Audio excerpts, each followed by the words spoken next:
Bismillahirrahmanirrahim. Assalamualaikum warahmatullahi wabarakatuh. Hamdan katsiran thayyiban mubarakan fih kama yuhibbu rabbuna wa yarda.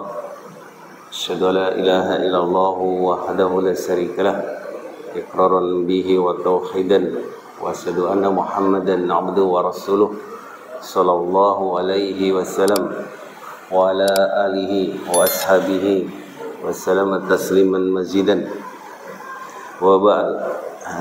Alhamdulillah,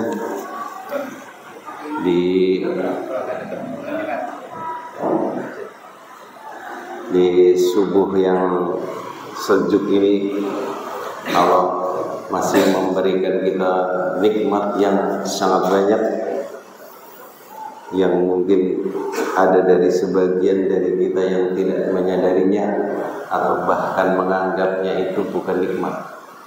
Mungkin terlintas di pikiran kita, subuh-subuh gini nikmat apaan? Ngopi aja belum. Sedikit saya sebutkan dari sekian banyak nikmat sebelum kita masuk ke materi. Ini sekedar mukadimah biar hangat. Yang pertama, nikmat sehat. Sehat itu nikmat. Kalau sakit, yang sudah merasakan sakit tentu saja nikmatnya sehat. Terus tadi bangun tidur kita berdoa, kan apa artinya? Allah memberikan kita kesempatan hidup. Kan kita tidur itu kan mati ya, hidupkan kembali sama Allah. Nikmat yang berikutnya, Allah kumpulkan kita di tempat yang paling mulia di muka bumi. Salah satu tempat mulia di muka bumi, kata Rasulullah, tempat terbaik itu adalah masjid, dan tempat terburuk itu pasar. Ya, salah satu Masjid As-Salam itu kan salah satu masjid. Jadi masjid secara umum ya, itu tempat terbaik. Dan kita dikumpulkan di majelis yang mulia, majelis sholat subuh, yang sholat sunnah qabla subuhnya aja kata Nabi lebih baik dari seluruh dunia seisinya. Itu sunnahnya. Nah, kaidahnya namanya sunnah itu tidak akan melebihi yang wajib. Apalagi subuhnya tentu saja lebih besar dari itu. Dan kita dikumpulkan bersama dengan orang-orang yang sholih, orang-orang yang taat, menjalankan perintah Allah, mendatangi panggilan Allah. Dan nikmat kita dikasih hidayah dan dikasih taufik. Kan kita sering dengar taufik wal hidayah. Bedanya apa? Jadi hidayah itu ada dua. Hidayah itu petunjuk. Kalau disebutkan dua, itu artinya berbeda. Hidayah yang pertama disebut hidayah itu bayan, maka disebut saja hidayah. Yang kedua hidayah itu taufik, orang menyebutnya taufik saja. Hidayah itu bayan itu petunjuk, petunjuk kepada kebaikan, petunjuk seruan kepada ketaatan. Apa aja bentuknya? Bisa ceramah, nasihat, mungkin tulisan, khotbah, adzan. Nah tadi kita dapat petunjuk pagi-pagi adzan, Allahu Akbar, Allahu Akbar, para timin, masya Allah, suaranya menggema. Nah itu semua dapat. Yang kafir pun dapat, yang dengar ya, kalau yang pules ya mungkin nggak dapat. Itu dapat semua, cuman tidak semua mendapatkan taufik. Taufik itu apa? Digerakkannya hati kita oleh Allah untuk mengikuti petunjuk. Allahu Akbar, bangun. Allah gerakan hati kita untuk mendatangi masjid. Betapa banyak orang yang mendapatkan hidayah itu banyak, tapi tidak mendapatkan taufik sehingga tidak datang ke masjid. Makanya kita bersyukur, ini nikmat Masya Allah di antara berapa warga kita nih yang harusnya kalau dapat semua nih nggak muat. Ya ini berapa persen? Itu alhamdulillah. Dan hidayah yang paling besar yang kita sering lupain, hidayah di atas keislaman dan keimanan. Tanpa hidayah ini, hidayah lain itu percuma.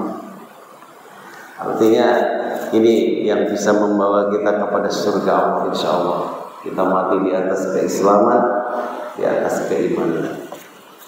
Nah, hidayah itu apa? Nikmat itu ada konsekuensinya. Konsekuensinya harus disyukuri. Nah, kalau nggak disyukuri makanya disebutnya kufur nikmat.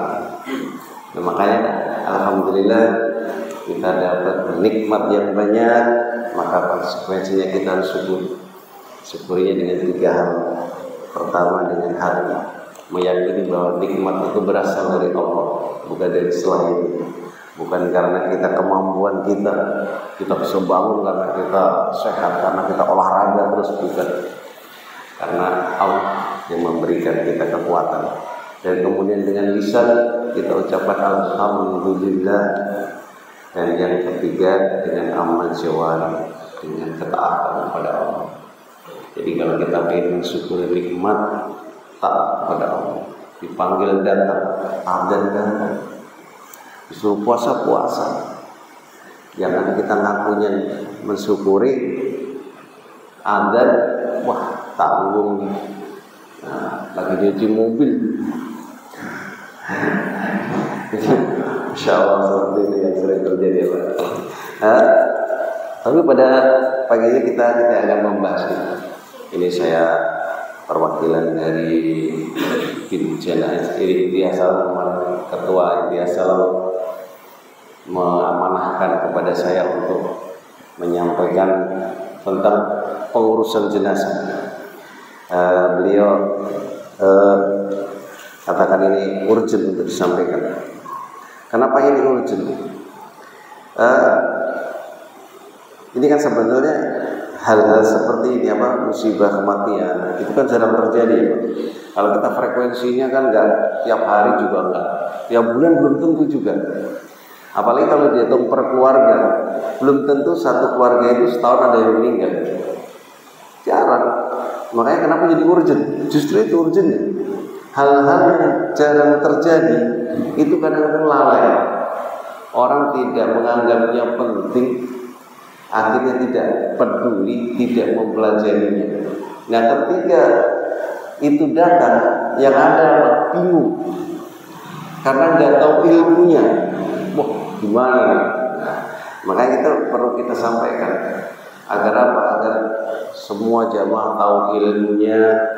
Ketika musibah itu datang, siap apa ilmu. Yang membuat orang tidak siap itu karena tidak tahu ilmunya. Orang kalau tahu ilmunya nih, bangun tidur memang dia pintar masak, bisa masak. Baru masih ngantuk bisa masak karena tahu ilmunya. Kalau nggak tahu ilmunya, walaupun sehat walafiat sehat, dia nggak bisa. Makanya kita sampaikan sedikit. Ya, kita nggak akan membahas kitab jenazah ya, buat kitab itu. Ya teman, mukadimah aja nanti. Kemarin rencananya insya Allah mungkin Allah memberikan kemudahan. Nanti akan ada praktek cara mandi, mengkafani. Tapi mungkin di lain waktu, kalau saat ini belum, kita hanya sekedar memberikan sedikit edukasi karena memang ini bagian dari tugas Intiasalam untuk memberikan edukasi mengenai kepengurusan jenazah ini. Salah satu tugasnya. Makanya kebetulan saya salah satu tim dari pengurusan jenazah, diberikan amanah oleh Ketua Intiasalam Pak Edi untuk menyampaikan apa yang menjadi tugas dari Intiasalam. Ayat itu di dalam Al-Quran, antara lain di surat Al-Anbiya, juga di Al-Ankabut, itu ada potongan ayatnya begini. Kullu nafsin dha'iqatul maut. Ayat yang sangat familiar, sering kita dengar, tahu, semua orang juga tahu artinya. Bahwa setiap jiwa itu, setiap yang bernyawa akan mengalami kematian. Sesungguhnya tanpa ayat ini pun, tanpa Al-Quran, tanpa hadis-hadis Nabi, semua orang yakin bahwa kita akan mati. Mau yang Islam, mau yang kafir, mau yang ateis, itu tahu bahwa kita akan mati. Gak ada satupun yang meragukan bahwa kita akan mati. Hanya saja mungkin keyakinannya berbeda. Setelah mati, ada agama lain mungkin menganggapnya tidak akan ada kehidupan setelah kematian. Ada yang nanti reinkarnasi dan sebagainya. Nah, kita tidak akan membahas agama lain, keyakinan kita. Lalu bagaimana sikap sahibul musibah menghadapi kematian? Sebelum kita masuk ke materi pengusaha jenazah, ada baiknya kita tahu ketika musibah datang, secara umum sikap menghadapi musibah itu, Al-Imam Ibnu Al-Qayyim Al-Jauziyah dalam kitab Madarijus Salikin itu ada 3 sikap menghadapi musibah. Yang pertama, wajib sabar. Wajib sabar. Ini wajib hukumnya. Itu tingkatan paling rendah. Terus yang kedua, ridho. Sabar itu apa sih? Sabar itu merasa sedih, merasa berat hatinya, tetapi menahan diri untuk tidak melakukan hal-hal yang dilarang dalam syariat. Nanti ada, kalau di menghadapi kematian itu ada tersendiri. Kemudian ridho. Nah, ridho ini tidak merasa berat, santai menghadapi musibah. Intinya lapang dada. Yang ketika ini tingkatan paling tinggi. Ketika musibah datang itu kita bersyukur. Kenapa? Karena setiap musibah yang datang kepada diri kita sesungguhnya menggugurkan dosa. Kalau kita ridho, kalau kita sabar, menggugurkan dosa. Makanya para ulama tingkatan tertinggi datang musibah, alhamdulillah, dosanya berguguran. Nah, ketika kita mendapatkan musibah berupa saudara kita yang meninggal, sanak keluarga kita, maka wajib atas kita bersabar. Kalau nggak bersabar, dosa kita. Sabar ketika menghadapi musibah kematian itu, apa nggak boleh sedih? Menangis boleh. Menangis itu tanda kasih sayang. Tapi kita harus menahan diri, menahan lisan dari berbuat yang melanggar syariat. Antara lain mungkin nanti teriak-teriak, histeris, ada yang mencakar-cakar muka, ngacak-ngacak rambut, guling-gulingan dan sebagainya, nyobek-nyobek baju. Ini dilarang. Boleh, silakan menangis, tidak apa-apa. Lalu menahan lisan, mungkin berkata, ya Allah, kok tidak adil, tidak ridho dengan kehendak Allah. Tidak. Ya Allah, suamiku satu-satunya diambil, aku belum siap dan sebagainya. Maka ini tahan lisannya. Ucapkan perkataan yang baik, inna lillahi wa inna ilaihi raji'un. Sesungguhnya semua milik Allah dan akan kembali kepada Allah. Dan selalu berprasangka baik kepada Allah, bahwa musibah ini pasti ada hikmahnya, bahwa Allah tidak akan menelantarkan kita. Itu sikap kita ketika menghadapi musibah. Jadi nanti kalau ada musibah sudah tahu ilmunya. Jangan cerita-cerita istrinya, saudara anaknya, kasih tahu, sabar, seperti itu. Terus kenapa sih jenazah itu harus diurus, Pak? Harus ada alasannya. Yang pertama, alasan kenapa jenazah itu harus diurus adalah kewajiban, wajib hukum, wajiban agama. Kalau wajib itu apa, Pak? Kita sering dengan wajib, sunnah, makruh, definisi yang kita harus tahu. Kalau kita pernah belajar usul fikih, di usul fikih ini definisinya agak sedikit berbeda. Ma amara bihi asy-syari'u ala wajhil ilzam. Kata di usul fikih seperti itu. yaitu apa-apa yang diperintahkan oleh pembuat syariat, yaitu Allah, ala wajhil ilzam, dalam bentuk keharusan. Nah, kalau di buku-buku fikih biasanya di mukadimahnya itu sebelum masuk ke bab-bab lain itu kan, karena memang fikih ini kan produk dibangun di atas usul fikih ini, sehingga dia tidak membahas usul, dia membahas fikih, hukumnya. Maka biasanya di mukadimahnya itu ini wajib ini kayak gini. Ya, kalau di fikih ini dia mendefinisikannya ma'utsiba fa'iluhu wa uqiba tarikuhu, yaitu apa-apa yang ketika dikerjakan mendapatkan pahala dan ketika ditinggalkan mendapatkan dosa atau hukuman. Nah, itu yang kita tahu. Memang seperti itu definisi yang kita dapatkan kalau di sekolah seperti itu. Maka wajib. Nah, wajib itu ada dua. Ada fardu, wajib atau fardu. Ada fardu ain dan fardu kifayah. Nah, fardu ain itu fardu yang dibebankan atas setiap muslim, tetapi tidak bisa diwakili, tidak gugur dengan yang lain mengerjakannya. Sedangkan fardu kifayah itu kewajiban yang dibebankan kepada setiap muslim dan akan gugur kewajiban itu ketika sebagian orang sudah mengerjakannya. Nah, ini mengurus jenazah ini fardu kifayah. Jadi kalau ada pengumuman innalillahi di masjid, ada fulan bin fulan meninggal, siapapun yang mendengar pengumuman itu wajib mengurus jenazah. Nah, ketika sudah ada yang mengerjakannya, gugur kewajiban yang lain. Tapi kalau nggak ada yang mengerjakan, itu dosa semua. Maka ini alhamdulillah kita ada inti salam, kita bisa tenang ya.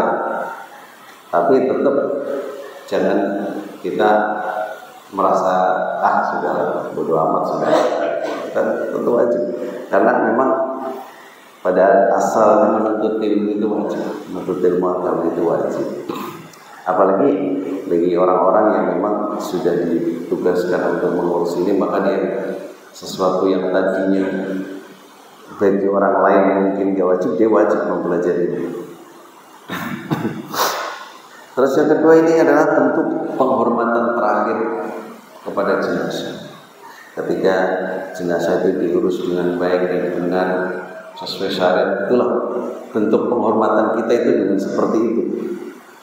Tidak dengan bentuk yang lain, mungkin nanti dipanggilkan segala hiburan dan sebagainya, tapi dengan diurus dengan baik. Juga dari aspek kesehatan, kalau jenazah ini tidak diurus dengan baik dan benar, apalagi kalau jenazah itu kan kondisinya macam-macam. Kadang-kadang ada yang menderita penyakit menular, ada yang sebagainya dan sebagainya.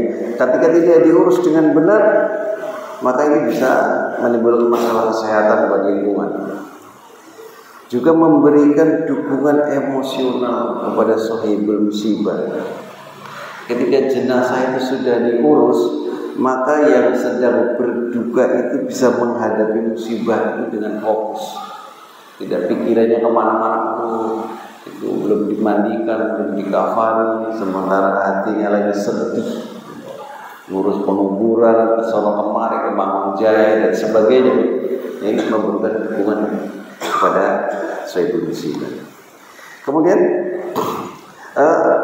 ada keutamaannya mengurus jenazah ini. Untuk penyegarannya itu ada keutamaannya, yaitu yang pertama adalah mengikuti dan mengamalkan perintah Nabi. Mengikuti perintah Nabi ini sesuatu yang utama, pahalanya juga besar, karena memang ini kita mengikuti dan mengamalkan perintah Nabi itu wajib. Jangan karena diperintah sama Nabi wajib samina wa ata'na. Jangan seperti itu. Jadi seperti hanya Nabi itu kan Di dalam hadisnya itu pernah bersabda beliau, ini saya langsung saja, segerakan mengurus jenazah agar kenapa? Agar atau orang itu baik, orang soleh, dia segera mendapatkan kebaikan. Kalau langsung cepat diurus, selesai diantar ke kuburan, dia langsung mendapatkan nikmat kubur. Kalau seandainya orang itu orang yang tidak baik, maka cepat-cepat kita lepaskan beban kita dari tanggung jawab. Jangan gitu. Makanya tidak boleh tunda-tunda, harus disegerakan. Juga menghindarkan dari fitnah. Untuk segerakan itu nanti kalau biasanya, orang suka gini. Ini kok yang mandi nggak ada, yang hafal itu ada, sudah dari pagi siang. Orang berpikir, wah ini orang aneh, pasti ini kayak sinetron ini, gitu kan? Suka berpikir seperti itu. Juga untuk memudahkan proses ngurusnya, terutama ketika kita mandiin, mengkafan itu kalau sudah terlalu lama, jenazah itu kondisinya akan berubah.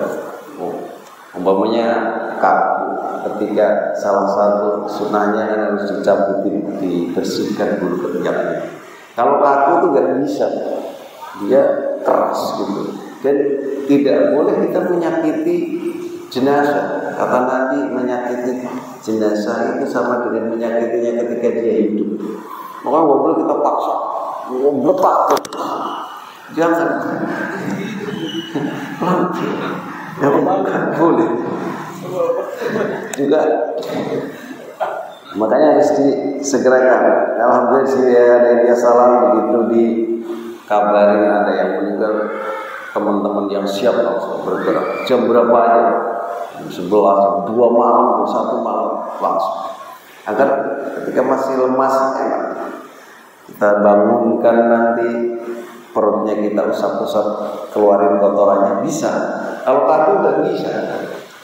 Ini nanti bisa menimbulkan efek-efek kesehatan. Kalau kotorannya nggak keluar, sudah dikafani keluar,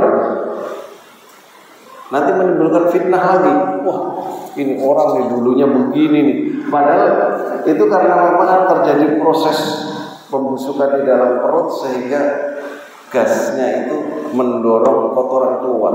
Karena yang pertama busuk itu di perut, menurut ahli forensik itu, karena memang di situ kan kotoran, bakteri berkumpul banyak. Makanya ketika waktunya itu terlalu lama, perutnya dulu yang akan bermasalah. Yang selanjutnya kita akan prosesnya. Ya, proses itu ada 4 ngurus jenazah itu. Pertama kita mandikan, dikafani, disolatkan, kemudian diantar ke kuburan.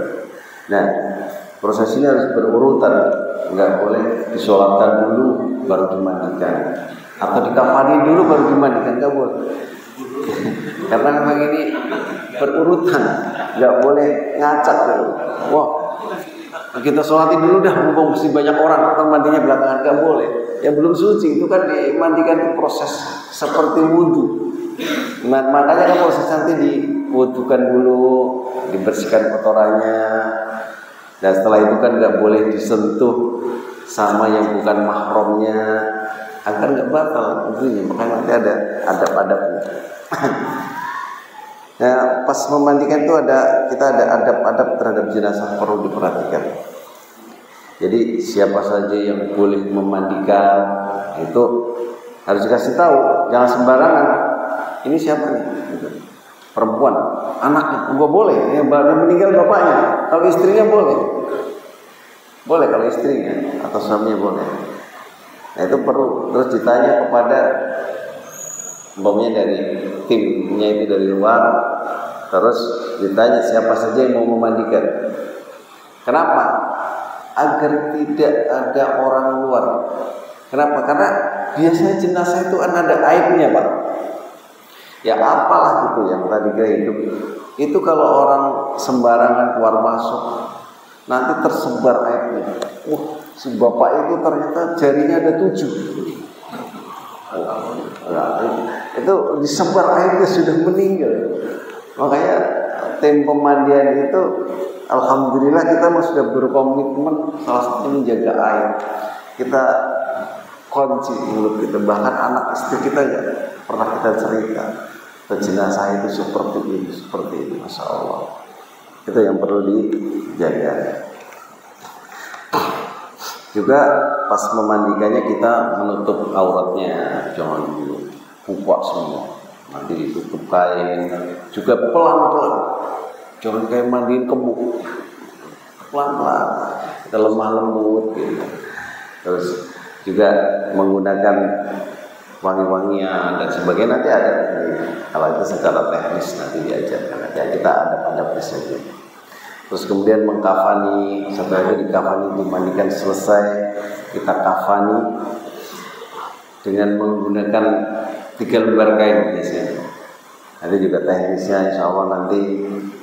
Soalnya kalau teori itu Pak, kata orang itu kalau teori itu 50% aja masih ada kabut gitu. Nah, kalau sudah teori plus praktek 100%. Nanti insya Allah kita praktek, tapi nanti menunggu waktu yang tepat insya Allah.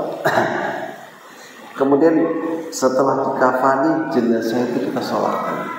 Nah, semua proses ini dari memandikan, mengkafani, mensolatkan sampai ke kuburan, yang paling afdal itu seharusnya keluarga. Pertama ya tadi salah satunya untuk menjaga aib. Kalau keluarga sendiri kan nggak mungkin Pak menyebarkan aib.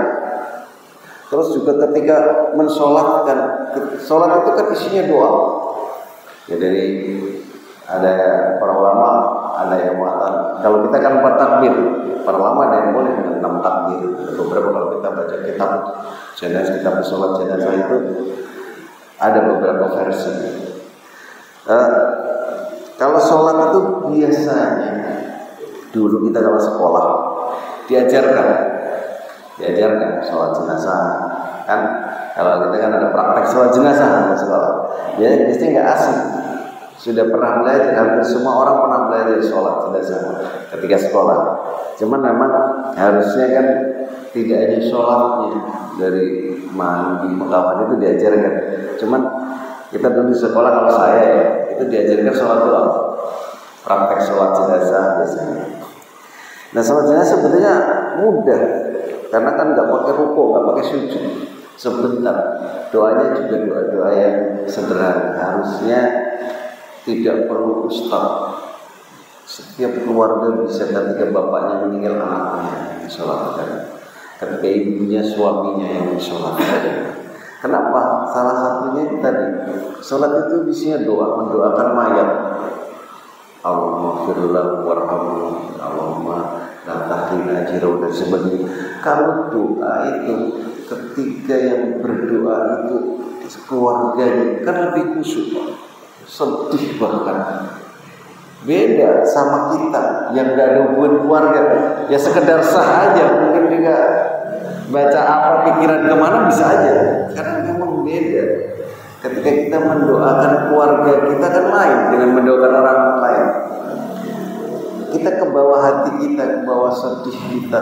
Ya Allah, ampunilah ayah saya dan sebagainya. Benar-benar khusyuk. Itu yang kita harapkan, agar doa itu bermanfaat. Namanya doa itu ibadah, dan ibadah itu ada 2 syarat akan diterima. Pertama, ikhlas lillahi ta'ala, bukan karena dibayar, bukan karena gak enak lah. Terus yang kedua, mengikuti petunjuk Nabi. Itu. Nah, mengikuti petunjuk Nabi itu mudah, karena kan ada kitabnya, tinggal kita baca. Nah, ikhlasnya ini yang susah. Kalau umpamanya keluarga yang berdoa, ikhlas insya Allah. Namanya ayah kita, saudara kita, masih kita nggak ikhlas doain, aneh kan? Makanya kita berharap ini sebagai edukasi, dan juga tidak hanya sekedar wacana yang lewat begitu saja. Jadi nanti bisa kita praktekkan dan kita amalkan ketika musibah itu datang. Terus kita masuk ke proses yang terakhir, yaitu menguburkan. Menguburkan setelah disolatkan, selesai salam langsung diangkat ke mobil, dibawa ke pemakaman. Sunnahnya yang afdal itu jalan kaki sebetulnya. Ya boleh pakai mobil. Nah, iya makanya. Yang bagus itu jalan kaki, dipikul Pak. Jadi ya susah sekarang ya karena mungkin yang mikul pingsan ya kalau sambung Mangunjaya. Tapi boleh, artinya boleh dengan kendaraan. Kalau waktu itu Nabi ketika mengantarkan ke kuburan ditawari kendaraan, nggak mau beliau, karena itu berjalan mengiringi jenazah. Pulangnya baru beliau naik kendaraan, naik onta.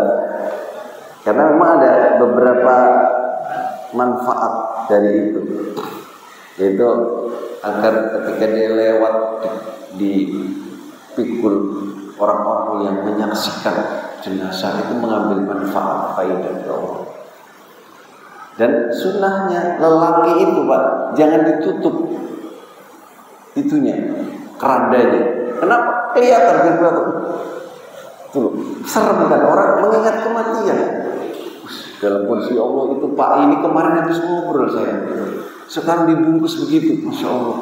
Dan dia orang kaya, mobilnya Alphard, Pajero, tapi pulangnya bawa itu doang, nggak bawa mobil, cuman bawa selimut digambarkan yang dibungkus. Itu mengingatkan kita tentang kecilnya dunia. Kalau perempuan memang harus ditutup karena itu aurat, nanti orang ya macam-macam sama perempuan, beda perlakuannya. Tapi boleh ditutup, boleh. Mungkin nanti melihat itunya, mungkin ada yang takut dan sebagainya. Tapi yang sunnahnya memang harus dibuka. Terus adabnya yang mengantarkan itu tidak boleh bercanda, khusyuk gitu, bercanda tidak boleh. Ini, waduh, sambil bercanda ketawa-ketawa mengantar jenazah, nggak ada. Menghadapi kita khusyuk, sedih, menunjukkan kita kesedihan. Kemudian juga menunjukkan pandangan. Ketika makan jalan nunduk, khusyuk, sambil berzikir, sendiri-sendiri berdoa, mendoakan mayat, merenungi kematian. Jadi kita mengantarkan jenazah kan memang ada keutamanya. Kata Nabi, barang siapa mengurus jenazah sampai mensolatkannya, itu mendapatkan 1 kirot. 1 kirot itu sebesar gunung Uhud kalau nggak salah. Redaksi hadisnya saya lihat. Kalau sampai mengantarkannya ke kuburan mendapatkan pahala 2 kirot. Makanya ada keutamanya mengantarkan orang ke kuburan itu. Terus juga di samping kita berzikir, mendoakan mayat, tidak boleh ngobrol dan berjalan. Ketika sampai di pemakaman juga yang terbaik adalah keluarganya yang masuk ke dalam menurunkannya. Itu keluarganya harusnya. Ya boleh, orang lain boleh, karena itu jatuhnya kita membantu, meringankan beban. Tapi seperti itu. Itu udah sampai di ini. Dan hampir selesai nih Pak. Memang ini gak banyak materinya karena ini hanya mukadimah untuk nanti dipraktek.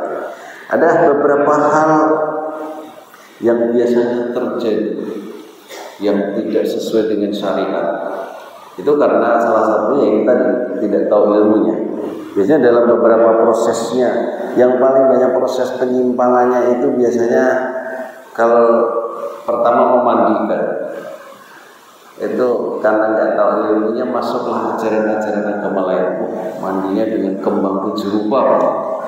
Nah, itu ajaran agama lain. Terus pas penguburan, Kalau dulu saya ingat waktu nenek saya meninggal itu ada tradisi namanya, kalau dari bahasa Jawa itu apa ya, berobosan apa ya. Jadi mayat itu dipanggul, seluruh keluarganya lewat di bawahnya satu-satu. Itu ajaran agama Hindu sebetulnya. Cuman karena kita ini latar belakangnya ratusan tahun agamanya Hindu, nenek moyang kita mengakar kuat di masyarakat. Sementara ajaran Islam itu tidak tersebar dengan baik, orang nggak paham. Jadi tradisi-tradisi seperti itu banyak yang dipertahankan. Jadi itu udah biasa. Padahal harusnya kita ini tidak membenarkan kebiasaan, tapi membiasakan kebenaran. Jadi kalau memang ada kebiasaan yang menyimpang, tinggalkan. Kita udah Muslim. Juga biasanya tuh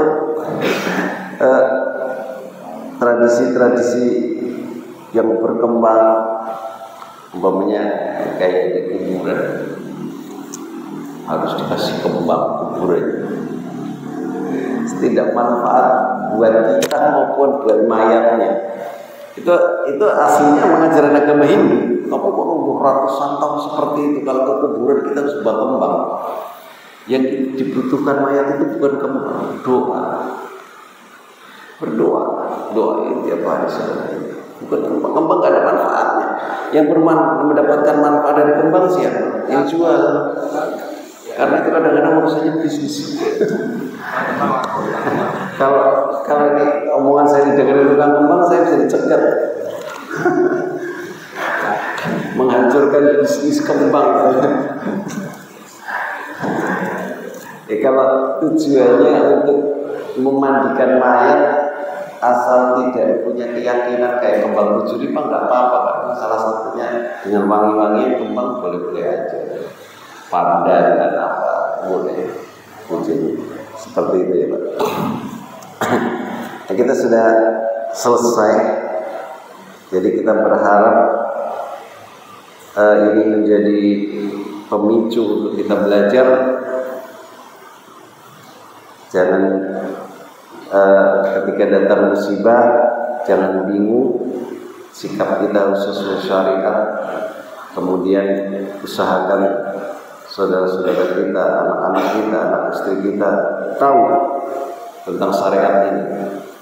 Jadi ketika ada saudara kita meninggal, kerabat kita meninggal, itu kita siap. Kalau bisa siapkan orang-orang untuk mengurusnya. Juga nanti memikulnya ke kuburan, mengangkatnya juga saudara-saudara yang kuat. Jangan yang penyakitan suruh asam urat, nanti jatuh. Timbul fitnah kalau jatuh kan begitu. Ini nih. Pas diangkat aja jatuh. Ini padahal bukan karena itu ya, karena memang yang angkat udah kakek-kakek asam urat. Lepas. Kalau gitu ya. Alhamdulillah apa yang menjadi amanah dari ketua inti asal sudah saya sampaikan. Nanti insya Allah nanti akan ditindaklanjuti dengan praktek agar lebih jelas, karena kalau teori kan belum, ini nanti insya Allah ya. Sekian, semoga apa yang saya sampaikan bisa diambil manfaatnya. Kalau ada kata-kata yang salah, itu murni dari kebodohan dan kesalahan saya, dan kalau ada yang benar itu datangi dari Allah. Dan untuk majlis kita hari ini dengan doa kafaratul majlis, subhanaka Allahumma wa bihamdika asyhadu an la ilaha illa anta astaghfiruka wa atubu ilaik. Assalamualaikum warahmatullahi wabarakatuh.